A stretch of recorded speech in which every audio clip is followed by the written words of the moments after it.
देखिए, जो नेतृत्व करते हैं संगठन का, गठबंधन का, उनके नेतृत्व में ही चुनाव लड़ा जाता है। ये परंपरा रही है। चूँकि बिहार का चुनाव राष्ट्रीय जनता दल तेजस्वी यादव जी के नेतृत्व में लड़ा जा रहा है, इसीलिए हमारे लिए एक एक सीट का महत्व रखता है। गठबंधन में किसी को भी टिकट जाए, चुनाव कोई लड़े, लेकिन तेजस्वी जी के ही नेतृत्व में हम लोग बिहार में चुनाव में जा रहे हैं।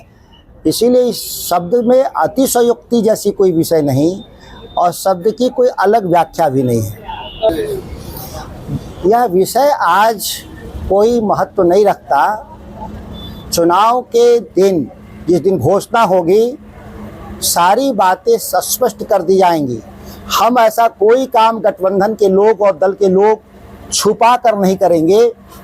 आज सबसे महत्वपूर्ण विषय है कि नीतीश कुमार को सत्ता से बेदखल करना है, क्योंकि मोदी के नेतृत्व वाली जो देश की संविधान विरोधी जो सरकार है और बिहार के जो ब्रेन डेड मुख्यमंत्री हैं, ये जो गठजोड़ है, इस गठजोड़ को सत्ता से बेदखल करने के लिए हम तमाम प्रयास कर रहे हैं। जितनी बातें आप कर रहे हैं गठबंधन से संबंधित, सीटों से संबंधित, जिस दिन बिहार में चुनाव घोषणा होगा उसके पूर्व संध्या पर यह सभी बातें हम लोग स्पष्ट कर देंगे। देखिए, इस देश के सबसे बड़े अगर कोई नकारा प्रधानमंत्री हुए तो नरेंद्र मोदी। इनके बारे में जितनी बात कही जाएगी कम होगी। जिस पाकिस्तान के खिलाफ इन्होंने कहा था बाइकॉट के लिए, आज उसी पाकिस्तान के साथ मिलकर क्रिकेट मैच खेल रहे हैं। जिस 2 महीना पहलगांव मामले में कहा था कि चीनी सामान का बाइकॉट करो, आज वही चीनी प्रधान राष्ट्रपति के साथ बैठकर भोजन कर रहे हैं। जिस अमेरिकी राष्ट्रपति डोनाल्ड ट्रंप को बनाने के लिए भारत के भीतर आरएसएस और भाजपा के लोगों ने मंदिरों में हवन पूजा किया था, आज उसी डोनाल्ड ट्रंप ने भारत के खिलाफ अपमानजनक तरीके से जो व्यापार संधि को अमलीजामा पहना रहे हैं और आज कह रहे हैं कि ट्रंप के खिलाफ। तो ये वो 16 के एक जेलर थे आसरानी, उन्होंने कहे कि अंग्रेजों के ज़माने के जेलर थे आसरानी, कहे आधी सेना दाएं चलो, आधी सेना बाएं चलो, बाकी पीछे आ जाओ। आज मोदी जी, इस देश में वही हाल हो गया है। अंग्रेजों के ज़माने के जेलर हो गए हैं, आधा देश को दूसरे तरफ, आधा देश को दूसरे तरफ। अब उनके पीछे कोई खड़ा नहीं है।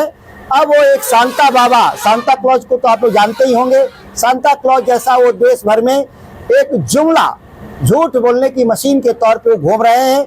उनकी पूरी विश्वसनीयता जमीन में चली गई है। उनके पास कोई भी दृष्टिकोण नहीं है बिहार को लेकर के।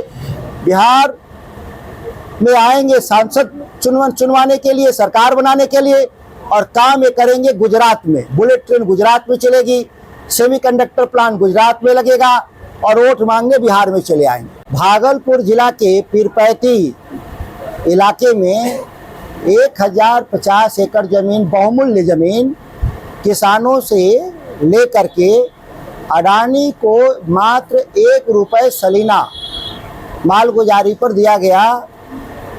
इस बिहार के भीतर लाखों लोग, नहीं करोड़ों लोग जीवन यापन के लिए संघर्ष कर रहे हैं। उस राज्य में अडानी जैसे अमीर आदमी को 1050 एकड़ जमीन, साथ में 10 लाख पेड़, अडानी को 1 रुपये सलीना पर दे दिया गया बिजली घर की स्थापना के लिए। क्या बिहार सरकार इस पैसा, जो बिहार का पैसा है, बिहार के करदाताओं के पैसा से जो 1050 एकड़ खरीदा गया है, क्या उस पैसे का, अगर लगता है कि अडानी गरीब हैं, लगता है कि अडानी जी आज पैसा नहीं दे सकते, तो क्या शेयर होल्डिंग के रूप में बिहार सरकार नहीं रख सकती थी? कंपनी के मुनाफे से जो पैसे आते वो राज्य के खजाने में आते। लेकिन इतना ही नहीं, उस पर स्थापित होने वाला जो बिजली घर है, वह देश का सबसे महंगा बिजली घर, 6 रुपये 75 पैसे यूनिट के हिसाब से बिहार सरकार बिजली खरीदने का एग्रीमेंट की है।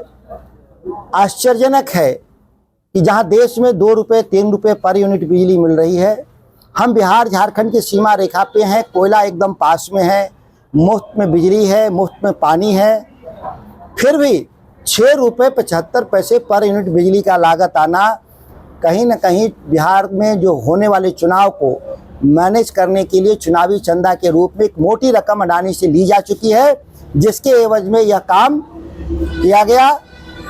इस बात की जानकारी बिहार के आम लोगों तक पहुंचनी चाहिए और राष्ट्रीय जनता दल इसको पहुंचा कर रहेगा।